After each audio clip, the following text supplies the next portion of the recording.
A nation in panic. The 1982 Tylenol case that changed U.S. history. It started like any other morning in Chicago. The sky was calm, the streets busy, and people were rushing to work or school. But inside one quiet home, a 12-year-old girl named Mary Kellerman was not feeling well. She woke up with a sore throat and a runny nose. Her parents, worried but not alarmed, gave her one extra-strength Tylenol capsule, something millions of Americans trusted every day. She swallowed it and went to the bathroom to get ready for school. Minutes later, she collapsed. Her father heard a loud thud and ran to her room shouting her name, but Mary didn't answer. He called 911, his voice shaking. Paramedics arrived quickly, but by the time they got there, Mary was gone. Just like that, a healthy, bright girl had died suddenly, with no clear reason. No one knew it yet, but this was only the beginning. Later that same day, in another part of the Chicago area, 27-year-old Adam Janis came home from work. He had a mild chest pain and decided to take some Tylenol, just like Mary had. Minutes after taking 2 capsules, he suddenly fell to the floor in front of his family. His brother and sister-in-law rushed to help, crying and trying to wake him up, but Adam was already gone too. As the family mourned his death in shock, his brother and sister-in-law, feeling stressed and heartbroken, both took Tylenol themselves to calm their headaches. Within hours, they too collapsed, both dead before anyone could understand why. 3 deaths, all in one day, all in the same city, all connected by one thing: Tylenol. Hospitals were confused, police were overwhelmed. Nothing like this had ever happened before. How could an ordinary painkiller suddenly become deadly? The doctors couldn't explain it at first. The victims didn't share food, water, or places. There was no infection, no poison at home, nothing that made sense. Then one hospital staff member noticed a strange smell when opening a Tylenol bottle from one of the victims' homes. It was faint but sharp, like bitter almonds. A chemist recognized it instantly: cyanide, a deadly chemical that kills in seconds. That discovery sent shockwaves through Chicago. Cyanide inside Tylenol? How could poison end up in medicine bottles sitting on store shelves? Police, FBI agents, and medical examiners rushed to collect every Tylenol bottle they could find. News reporters crowded hospitals. The story spread like wildfire. Tylenol linked to sudden deaths. Soon, panic filled homes across America. People stopped taking medicine. Pharmacies were flooded with calls. Stores began pulling Tylenol from shelves. Even hospitals locked up their supplies. Parents checked every bottle in their bathrooms. People threw away painkillers. Fear spread faster than the news itself. But behind all that panic, one chilling question grew louder. Who did this? And why? Police started to believe that someone had taken bottles off store shelves, added cyanide to them, then quietly returned them, waiting for innocent people to buy them and die. It wasn't just one home, one store, or one victim. It was a random, invisible threat striking across neighborhoods. By now, every American home with Tylenol was a ticking time bomb. And while investigators scrambled to find clues, another chilling discovery was made. Another bottle, another victim, another tragedy. The nation was no longer just worried. It was terrified. The news hit America like a storm. Every TV station, every newspaper, every radio, all shouting the same headline: Tylenol capsules linked to Chicago deaths. People couldn't believe it. Tylenol wasn't just a medicine, it was trusted in every home, used for decades. Parents gave it to their children, workers took it for headaches, and hospitals used it daily. But now, it had become something terrifying, a silent danger hiding in plain sight.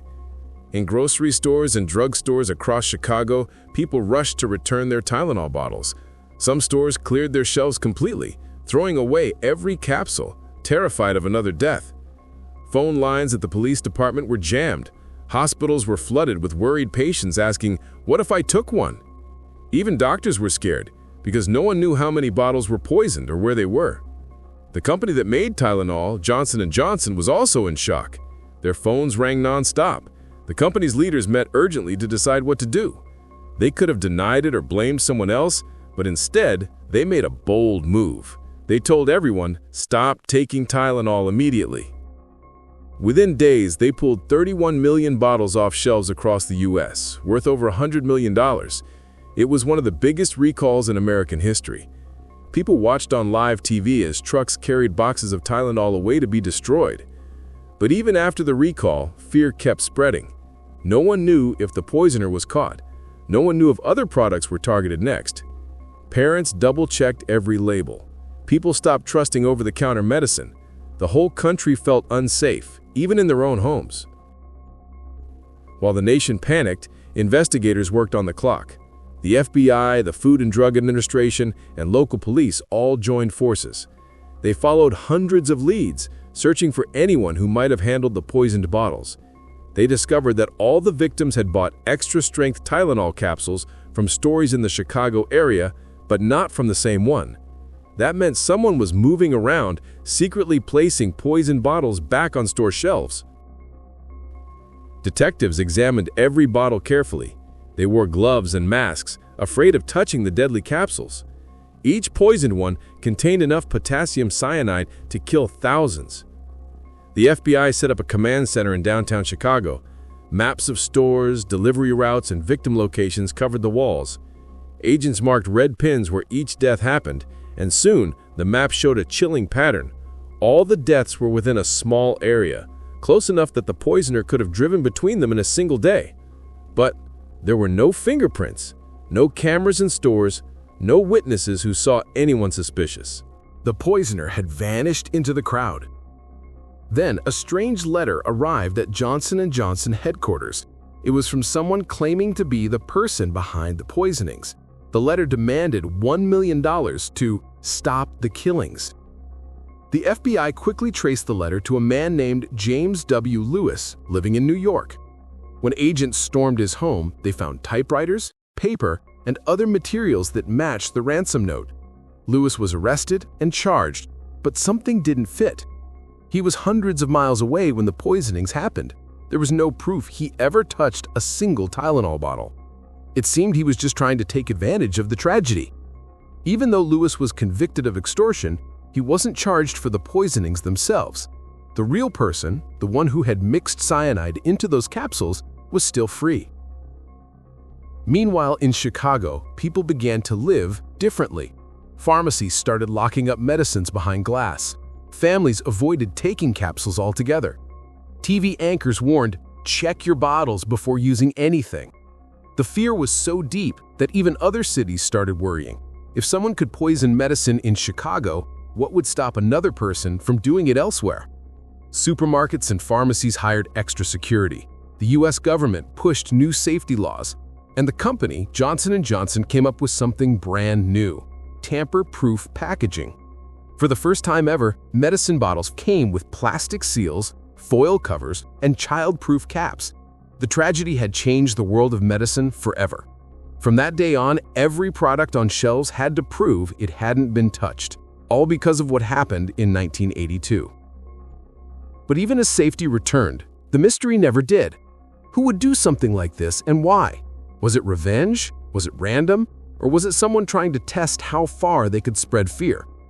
Years passed and investigators kept chasing clues. They tested new evidence, questioned suspects, and followed rumors. But each time, the trail went cold. Some believed it was a disgruntled worker.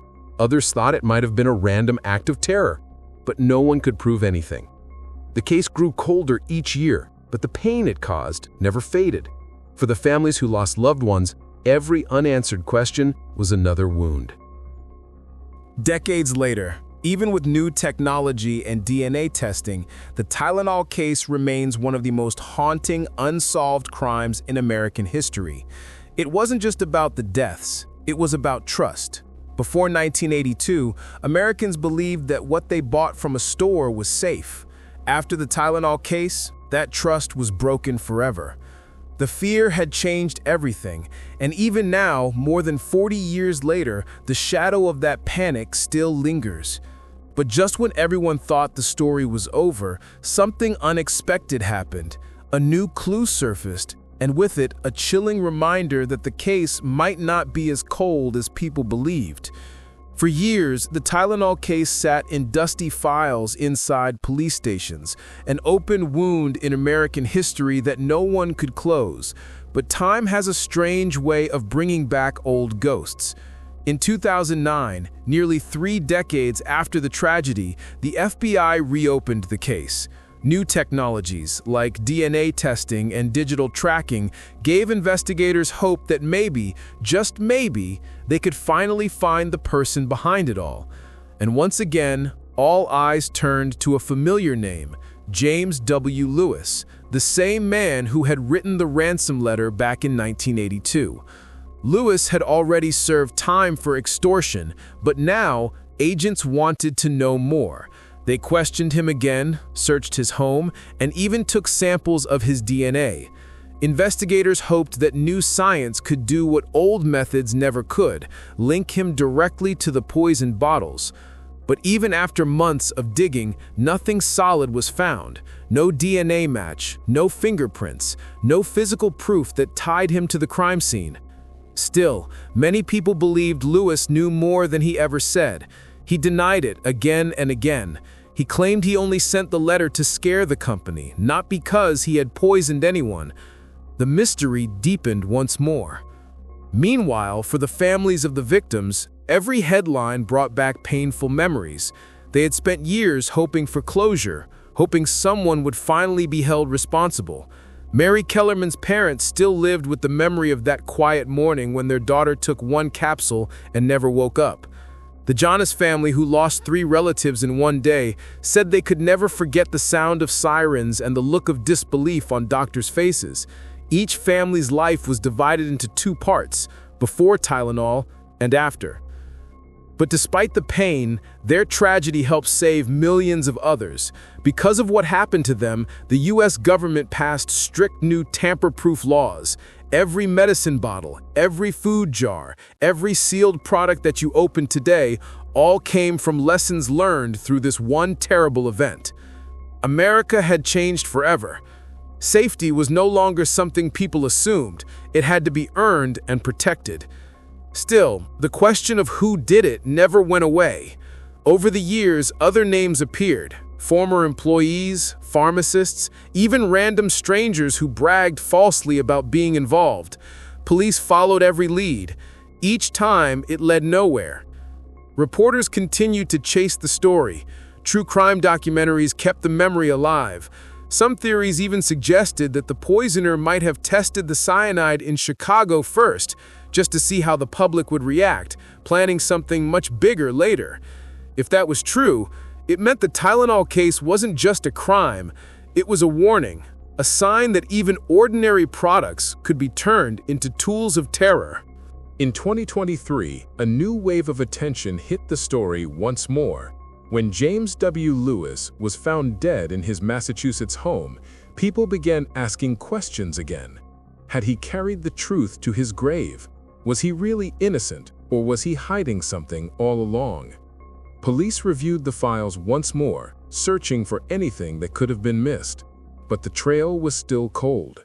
There was no new suspect, no new evidence, and no confession. The Tylenol case, even after more than 40 years, remained unsolved. Yet, the legacy it left behind was enormous. Every time you twist a seal, tear off a foil lid, or hear a click from a safety cap, that's because of this tragedy. It changed how companies protected products, how governments handled emergencies, and how people thought about safety. In classrooms, business schools, and crime studies across the U.S., the Tylenol case is still taught today. not just as a mystery, but as a turning point in American history. What began as a tragedy ended as a lesson, one that reminded the world how fragile trust can be and how quickly fear can spread when that trust is broken. Even now, some people believe the truth will eventually come out. Maybe a hidden clue, a forgotten note, or a piece of DNA in an old evidence bag will finally reveal who did it. But for now, all that remains is the story of a nation that faced panic, loss, and fear, and came out forever changed. Because in 1982, one terrible act didn't just take lives, it changed the way an entire country lived. By the time the chaos settled, America was no longer the same. The Tylenol tragedy had shaken the country to its core, not just because of the deaths, but because it proved something people had never wanted to believe, that safety could be an illusion. Before 1982, no one thought twice about opening a bottle of medicine. After 1982, everyone did. In the months following the poisonings, Chicago looked like a city living under a silent emergency. Police cars still patrolled pharmacies, news crews waited outside hospitals for updates, and families continued to return every single bottle they had, terrified to keep it in their homes. But behind the panic, something powerful was happening. Change. The company, Johnson & Johnson, which had once been at the center of fear, worked night and day to win back the public's trust. They didn't hide, they didn't make excuses. Instead, they acted fast. They created tamper-evident packaging, a new kind of safety seal that showed if a product had ever been opened or changed. The new bottles had foil seals, tight plastic wraps, and child-proof caps, all ideas that had never existed before. Within weeks, every major company in the US began doing the same. Soon, the government made it law that all consumer medicines and food products must be sold in tamper-proof packaging. That one change, born from tragedy, has protected millions of people ever since. Even other countries followed the Americans' lead. From London to Tokyo, stores began adopting the same safety rules. The ripple effect of what happened in Chicago had reached the entire world. Still, for the families who had lost loved ones, no new rule or safety seal could ever erase the pain. Every year, on the anniversary of the event, they gathered quietly to remember the victims. Mary Kellerman, Adam Janus, his brother Stanley, his sister-in-law Teresa, and others whose lives were stolen by a faceless hand. They never stopped hoping for answers. At each time the case appeared in the news again, they prayed that maybe this time someone would finally speak the truth. Investigators, too, never fully gave up. Some retired detectives kept files in their homes, hoping for one more lead before they died. FBI agents who had once walked the streets of Chicago during those dark days still called it the case that haunted them the most. But as decades passed, witnesses grew old, memories faded, and the trail turned colder than ever. Yet the Tylenol case was more than just a crime story. It became a mirror of human behavior. It showed how fear spreads faster than facts, how a single act of evil can change millions of lives, and how, even in panic, there can be courage in unity. Because when fear filled America's homes, people didn't turn on each other, they came together. Neighbors helped neighbors. Doctors and pharmacists worked overtime to protect the public. And the government, the company, and citizens all fought side by side to stop the threat. Out of tragedy came something rare: trust rebuilt through action. Today, when you walk through a pharmacy and see rows of medicines sealed tight under clear plastic and silver foil, you're seeing the legacy of 1982. A small piece of protection born from one of America's darkest moments. The Tylenol case remains unsolved, but its impact is everywhere. On every shelf, in every home, and in every quiet moment when someone twists soap at a bottle and feels safe doing it. That is what it means when we say this tragedy changed U.S. history. Because it didn't just end lives, It changed how America lived. And though the person responsible may never be found, their actions did something even they could never have imagined. They forced a nation to come together, to innovate, and to never take safety for granted again.